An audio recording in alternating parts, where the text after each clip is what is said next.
Hi and welcome to Ace Martial Arts Interviews. I'm Daewoud. This interview is with Zein Saliba. Zein is a former Australian Middleweight Mixed Martial Arts Champion. He holds a black belt in BJJ. He also featured in UFC's popular TV series The Ultimate Fighter. We chat about how he prepared for fights and a modern approach to grappling that he now teaches. Zein is an amazing coach, athlete and martial artist, and one of the nicest guys in town. I hope you enjoy my chat with Zein Saliba. So we're here with Zein Saliba. Zein, thank you for coming on to Ace Martial Arts Interviews. How are you, mate? Yeah, very good, and thank you for having me, Mr. Daewoud. Appreciate being here. Look forward to the chat. Very excited. We've had lots of chats, but let's put it on record, shall we? You know, let's let the world see our chat instead of a cafe and eating chocolate and drinking coffee. Mate, so look, first thing is, what got you into martial arts? I know you were a sportsman for most of your life. You were playing rugby league, you were doing lots of things. What was it? What was the moment that influenced you to start looking into martial arts training? I guess originally what got me into martial arts was that I was bored when I finished school. So I'd played a lot of sports, powerlifting, soccer, footy, all at pretty decent level. And I always wanted to be a pro athlete. And then I got invited to a jiu-jitsu class one day. And I didn't know what jiu-jitsu was. So I turned up. And I started training, and it was just chaos. It was with all the bra boys back in the day in like Maroubra Underground. And I was obviously the only Lebo there, so it was even more chaos. Everyone was lovely, but it was just a dogfight, and I just loved every second of it. And who was running that class back in those days? When we say those days, we're talking how many years ago was this? This would have been about 13 years ago. Right. So it would have been the original Gracie Hamesha crew, which was Marcus Neville, Bruno, and Alex Pratt.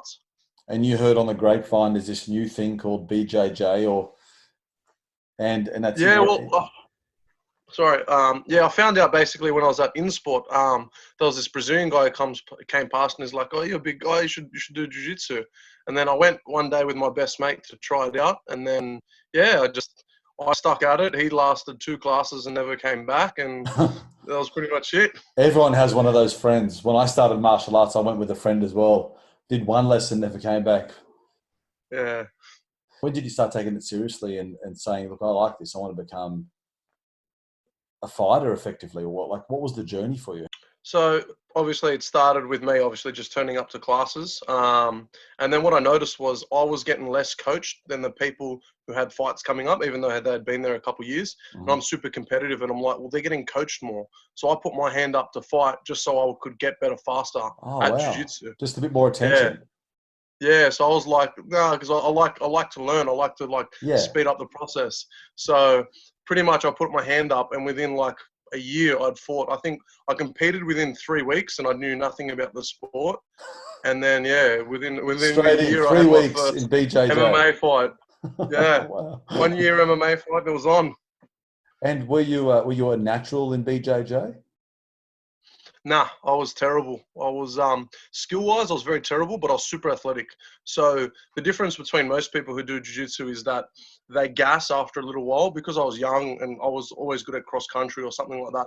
I had the powerlifting background, which was the strength, but I also had the endurance background. So I could keep the rounds going, but my technique was just so bad that I would not win, but not lose badly by just out-muscling people or out-fitnessing people.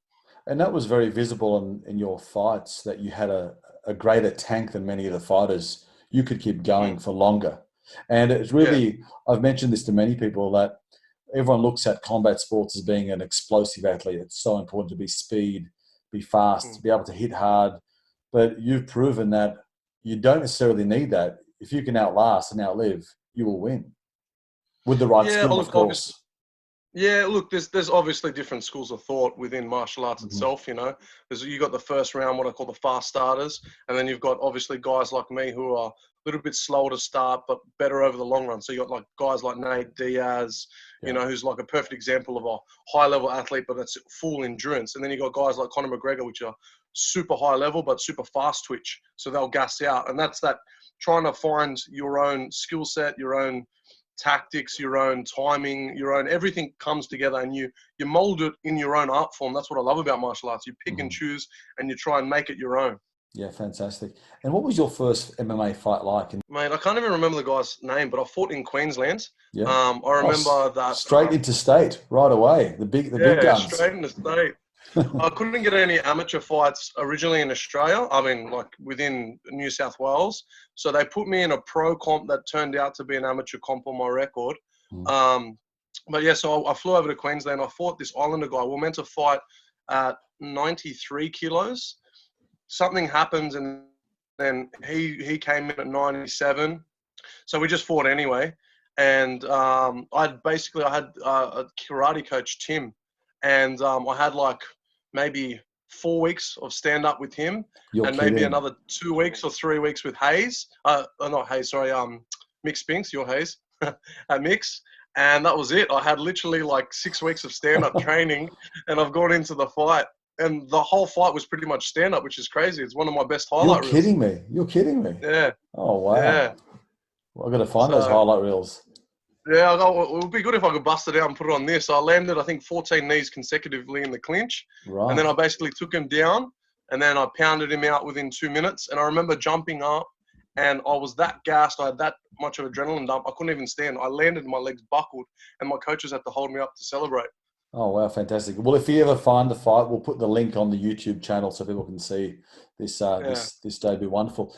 Now, obviously, you became a fighter, and the ultimate goal is in MMA is UFC. Now, what was it like for you to go from a local fighter to being selected to compete in the Ultimate Fighter series that was run by the UFC? How was that? That was a massive achievement, wasn't it? Yeah, I was very fortunate that obviously, you know, the time frame, considering I started late in martial arts, like I started at 21 and I was in the Ultimate Fighter at 25.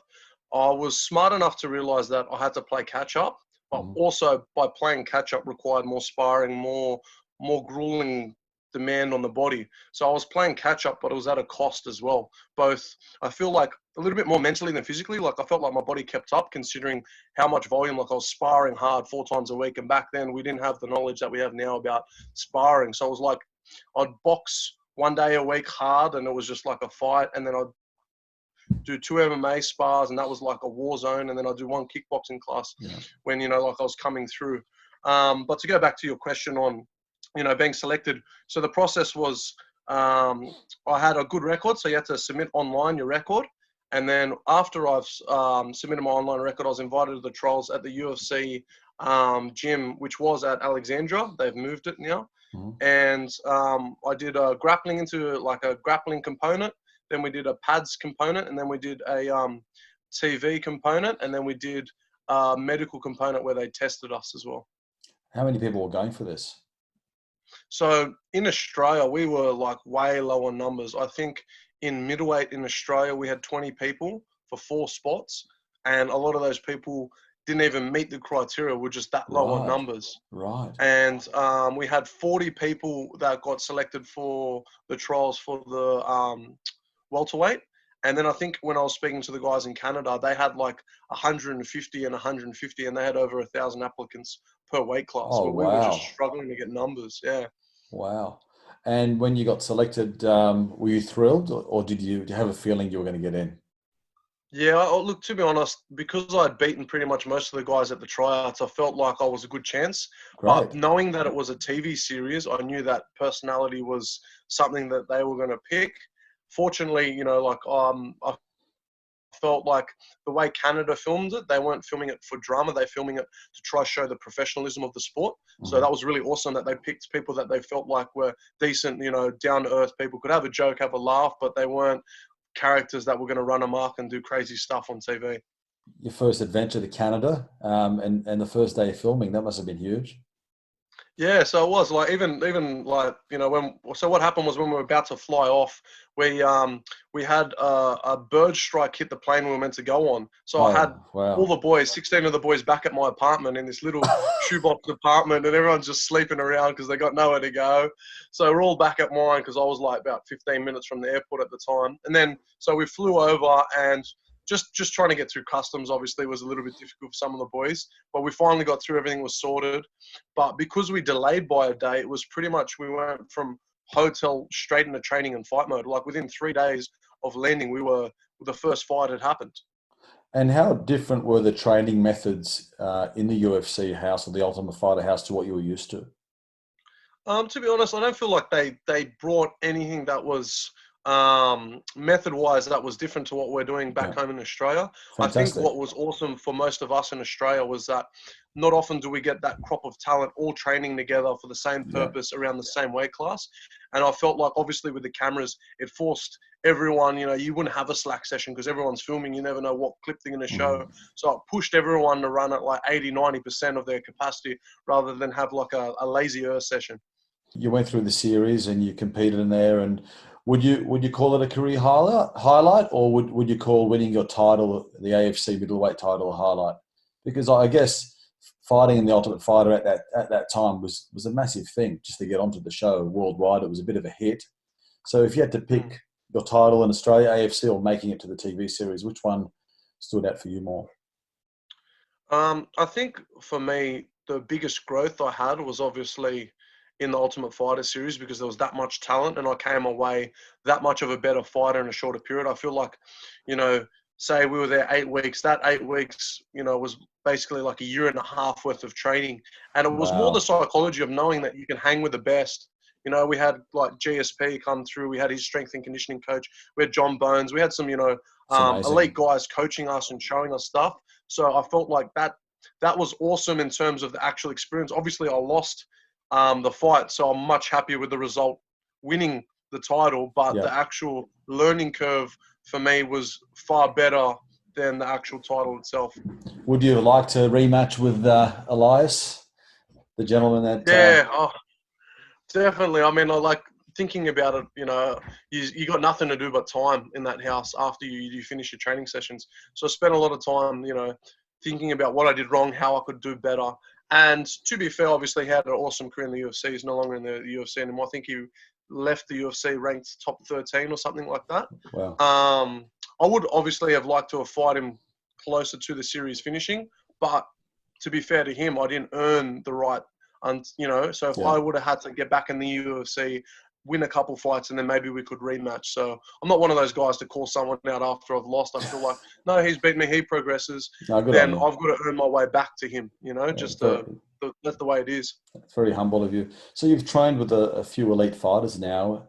Who's been the toughest sparring partner that you've had? So you've mixed it with a few of these guys that have fought in the UFC. There's a few famous ones in there now. Who's been the toughest sparring partner for you? Obviously, being training with Rob and sparring with Rob, for a lot of his fights. Who's Rob? Who's Rob? Rob Whittaker. So he's obviously the middleweight UFC champion. There's only one Rob. Former UFC middleweight champion. He was, it was good because he was very hungry. When I met him before, he was like a big name. So, it was good because I could see his evolution and see my evolution and see what I needed to do to progress and see how his success was and compare my level of training and success and my improvements to his. But obviously, I trained with Tai Tuivasa maybe 5-6 months ago. I've trained with quite a few guys, Tyson Pedro, guys who aren't in the UFC that I think deserve to be in the UFC. And there's so much talent. I feel like it's just bringing the talent today as well sometimes is a big component, and that's a big psychology thing for a lot of people. They're the gym king, but they can't deliver in front of a crowd. So there's that element as well that I feel like a lot of people lack or miss. And what's your toughest fight to date? I think my toughest fight would have been my title fight in the AFC with Daniel Way. That was Daniel Way. He was he was an established Muay Thai champion.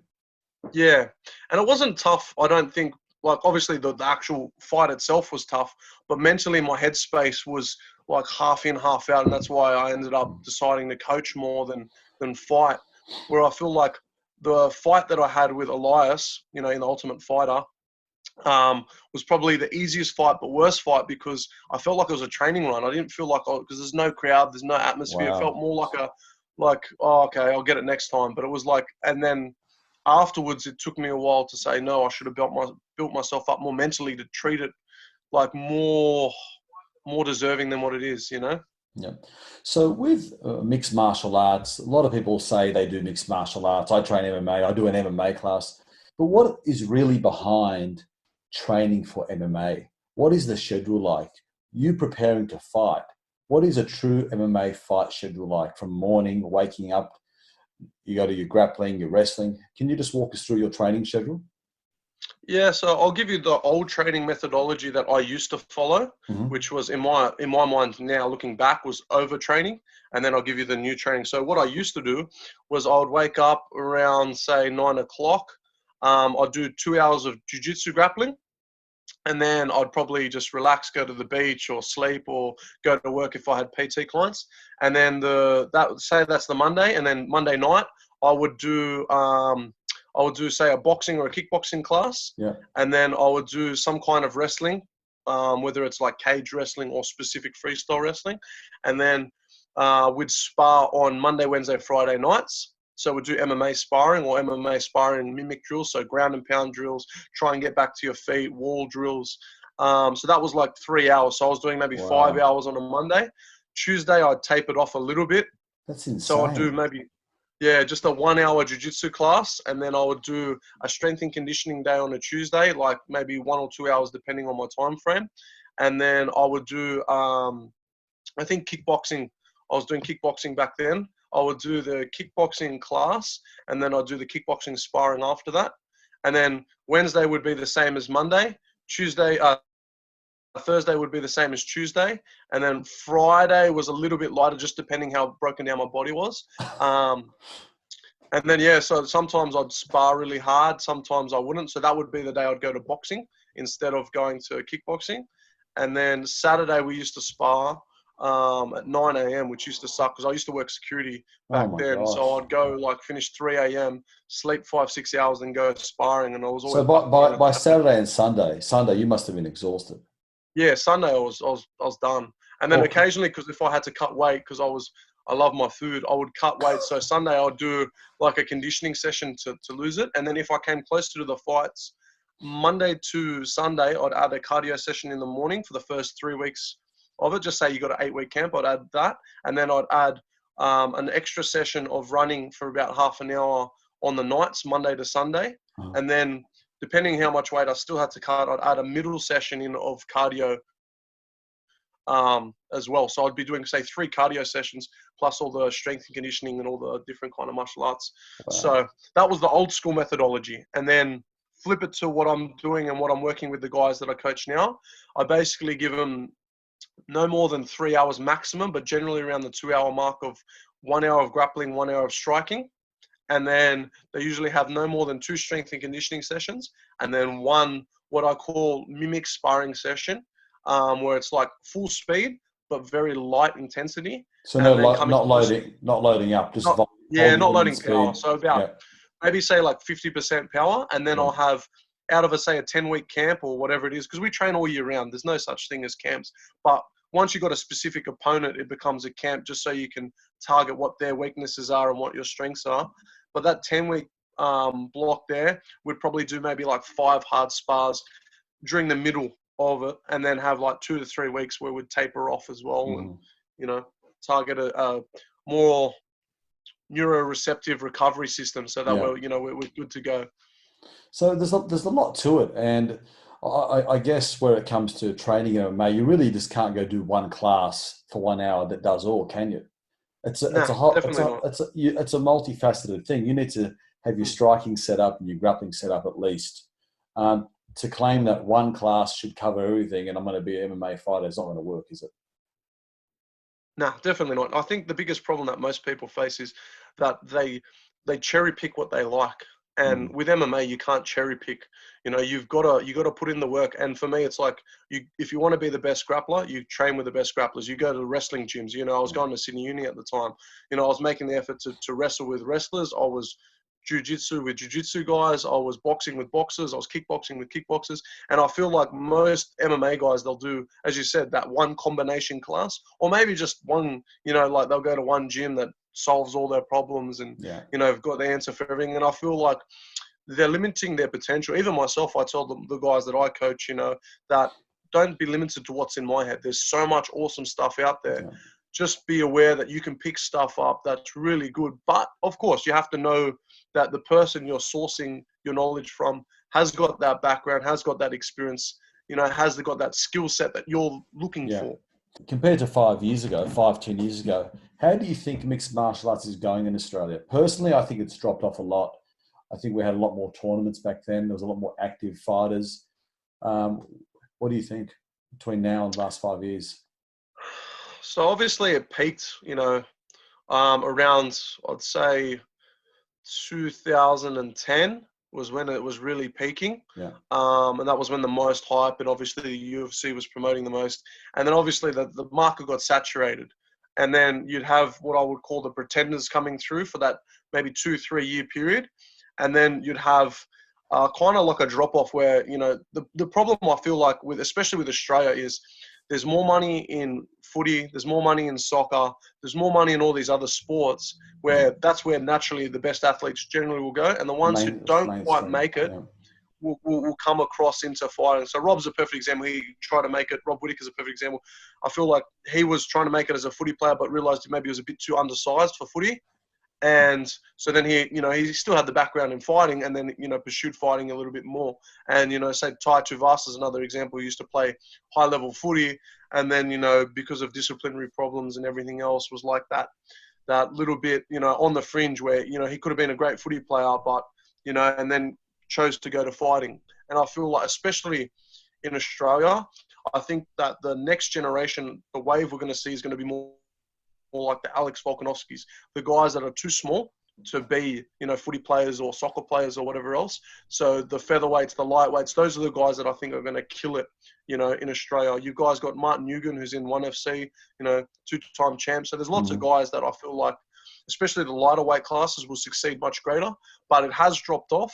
And also too, because, people realize what you're putting your body through, the trauma, people are realizing about, how many times you get concussions, how much damage it's doing to the brain. So people are getting a little bit more intelligent with that. Hopefully their training is matching that level of intelligence. But a lot of the times, it's more of an ego thing. I'm proud on that. And then when you get bashed by a guy who's half your size, everyone humbles themselves and goes, yeah, maybe it's not for me. What opportunities do local fighters now have to make it big? What I've done is I've challenged the boys to fight the disciplines in their discipline and then put it together for MMA later. So an example of that, I've got a few guys who are like really good strikers, so I'll get them doing boxing and kickboxing fights, and then I'll also get them doing grappling comps. Because there is a lack of MMA tournaments, what I'm doing is I'm getting them to train their separate elements, which is fortunate that we do have a lot of boxing, kickboxing, and grappling comps.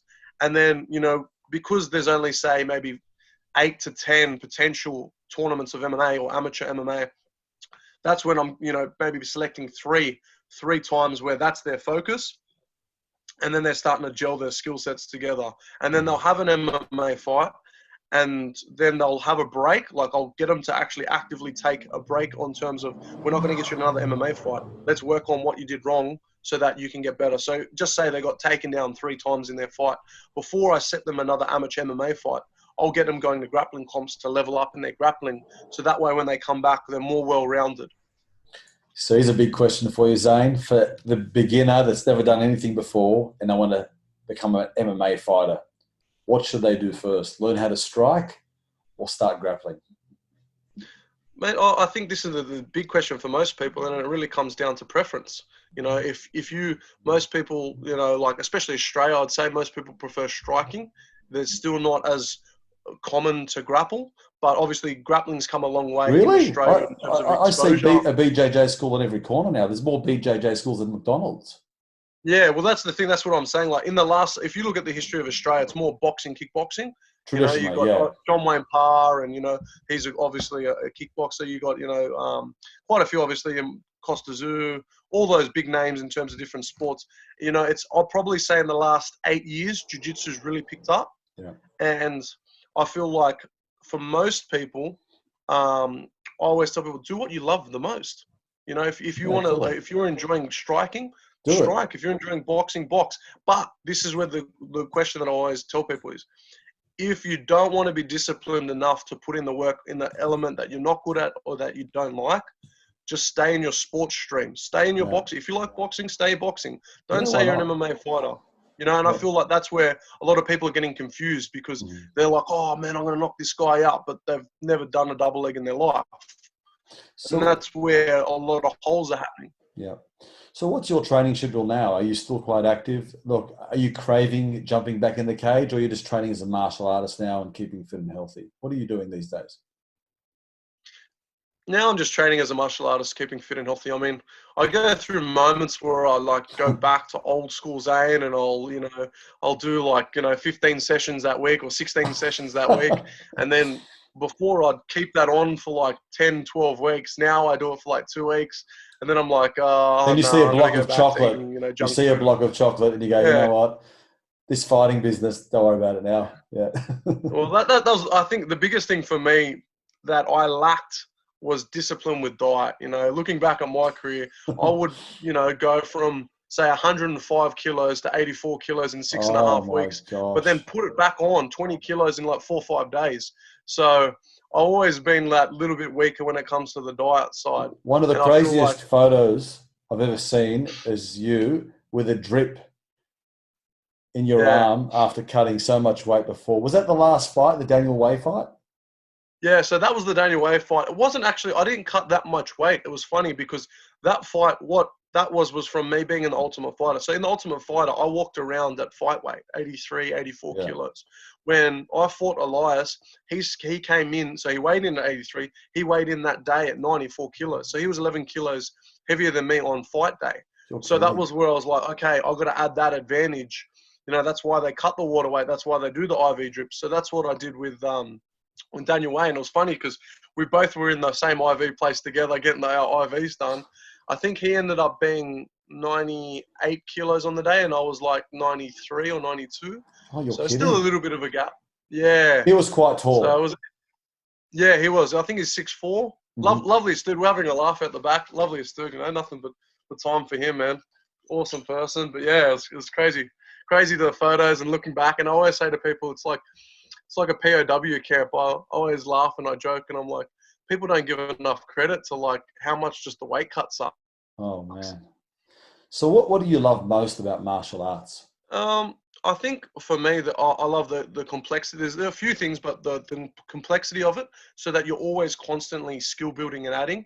I feel like if it was like you learn really quickly, people get bored of it. Where I feel like martial arts is like a lifelong journey where you never get to the end of the road. You're just constantly perfecting and then re-picking up. You'll practice the jab and then you'll go away from that and then you'll come back and go, no, I did this wrong in my jab, or you'll add a little tweak and that's what makes it exciting, Yeah. And then on top of that, I feel like for most people, especially, those who come from families where their parents don't build them up, or, they don't have that social respect within themselves. I feel like the confidence building that martial arts gives to a lot of people, and that discipline. So it's a respectful confidence. It's not an arrogant, in your face confidence. That's what I love as well about martial arts. It builds people up to feel like, no, I can stand my ground, but I've got to know when and where and why I'm doing it. And I feel like that's such a beautiful thing for such a an art. Where most people think it's thuggery. Yeah. How's it improved your life and impacted your life?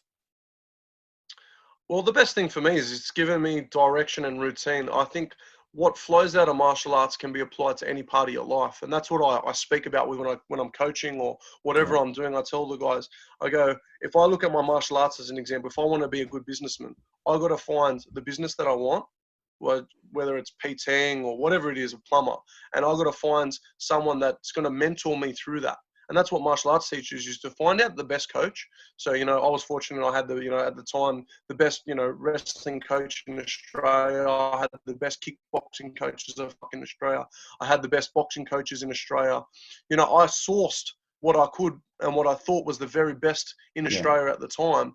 And that, for me, replicates life because, if you're struggling financially, you find the best accountant. You find the best life planner, you find the best, and I've applied that same principle of martial arts, of dedication and searching for the highest, level of information and mentorship that you can to build yourself.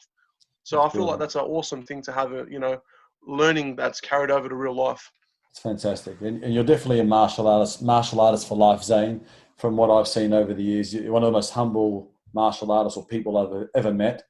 No ego, and you're always willing to help people. And it's been amazing knowing you. It's been fantastic to watch you through your journey and many more years to come. Now, let's ask you some quick questions, man. Favorite boxer, kickboxer, and mixed martial artist? Let's go. Famous boxer. I've got a few. Machenko at the moment's my favorite boxer. Yeah. I love that evasive style. Kickboxer. I love Raymond Decker, and probably Ernesto Hoost is also awesome. Nice. If he's Australian, Carnage Corbett. Yeah, good legend. What else? What was the other question? Sorry. Have you your favorite MMA fighter? Have you heard of MMA? Zein? MMA. MMA, yeah. MMA fighter. I'm just trying to think. Like the person that I love their style would be Demetrius Mighty Mouse Johnson. He's just so fluid, and it's just awesome to watch. It's like there's nothing wasted. There's no wasted movement. And then to follow the theme, I think I don't know if I got a favorite wrestler and jiu-jitsu guy. I mean, yeah. I don't know about jiu-jitsu. There's so many different styles of jiu-jitsu and wrestling. How about tennis? Let's throw tennis in there. Favorite tennis player? To make my wife happy, Serena Williams. Serena. There you go. You got your black belt in BJJ, but can you just talk to us about the freestyle grappling system that you teach and run?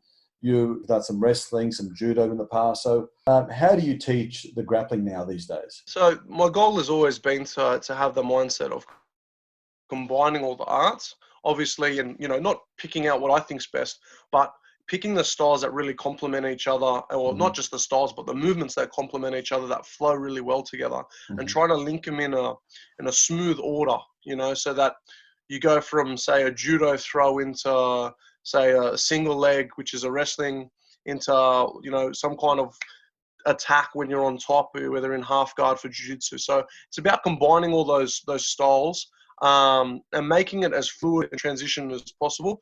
But I guess the biggest thing that I kind of believe is the jiu-jitsu style of being on your back, for me, is something that I'm not super agreeance with, just because for me martial arts is about self-defense, and you should know how to defend off your back. But I feel like watching sport jiu-jitsu now, people pull guard too much, and I always look at it from a street perspective. If you were to sit down and try and pull guard, someone's going to kick you in the head. That's where I like judo, because judo, you throw someone on a concrete and you're more likely to, end up winning, because the fall itself will probably do more damage than what you could do with a punch. Yeah. So it's about literally combining all those styles and finding out that fine balance between sport and street self-defense. Yeah. So you wouldn't rule out joint manipulation and things like that, eye gouging, because that's street as well, isn't it? Yeah. No, look, obviously teaching that kind of stuff it's hard to put in place without mitigating the risk of hurting people, like faking a eye poke or something like that adds certain risk. But I feel like most people would know to go for the throat, or if it's a male, to go for the groin. Where I feel like say how to like duck under an overhand punch thrown by someone and hip toss them would be an effective, flow on that really links well with street. Yeah. So you're teaching at the Ace Martial Arts Academy, the newly opened one, and you also work at the Triple X Academy. Can you just give the guys there a plug as well? Yeah, so Nathan Reddy is the owner of the gym at Triple X that I coach with. He's a legend of a guy. He's 9-1. I was hoping to try get him into the UFC this year. Unfortunately for him, it's a bit hard just because of his age. So we're still plugging away, seeing if we can get him some international fights. Yeah. All the boys there, like I've got, a host of up and coming guys like Caleb. Caleb's obviously, one of our pros there. And we've got a couple of amateurs coming up like Lachlan, and a few guys that are, that I'm super excited to see their future. I mean, at the moment we're all in hiatus, so I'm hoping we can get back really quickly and get back to grinding and see where everyone's at. And hopefully they haven't lost too much. That's right. And whereabouts is the Triple X Academy for people that want to join you guys there? I think it's 1 Smeaton Grange Road, Smeaton Grange. Smeaton Grange. How many days walk is that from Sydney? You got to get your passport stamped 3 times. You got to get quarantined 6 times at the moment. But you will be able to get there at some point in the next 2 to 6 weeks. I'll come and visit now. I'm happy to go anywhere now. Yeah, that's it. I went to the doctor yesterday. It was such a lovely road trip to Darlinghurst from Sydney, from Rockdale. Car window was open. It was fantastic. Yeah, just sucking it all in, doing what we can. Before we wrap it up, punching or kicking? I'm not flexible, so punching. Well, you've got a pretty good leg kick now. You don't need to be flexible. Yeah. Well, look, leg kicks are, one of my go-tos because I'm not flexible. I wish I could head kick like you. I'm still I need to warm up for 3 days before I throw a head kick now. Well, look, thank you so much for your time, Zein. That was a nice chat. We could probably go for a few more hours.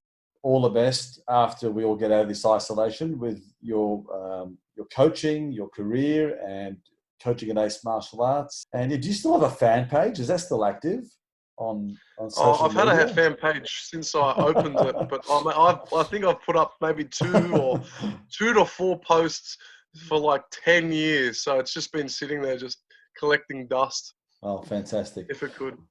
All right. Well, mate, thanks again. And I really enjoyed chatting to you. Zein Saliba, ladies and gentlemen. Thank you, Mr. Hayes. Look forward to seeing you all. Cheers, mate. And cut.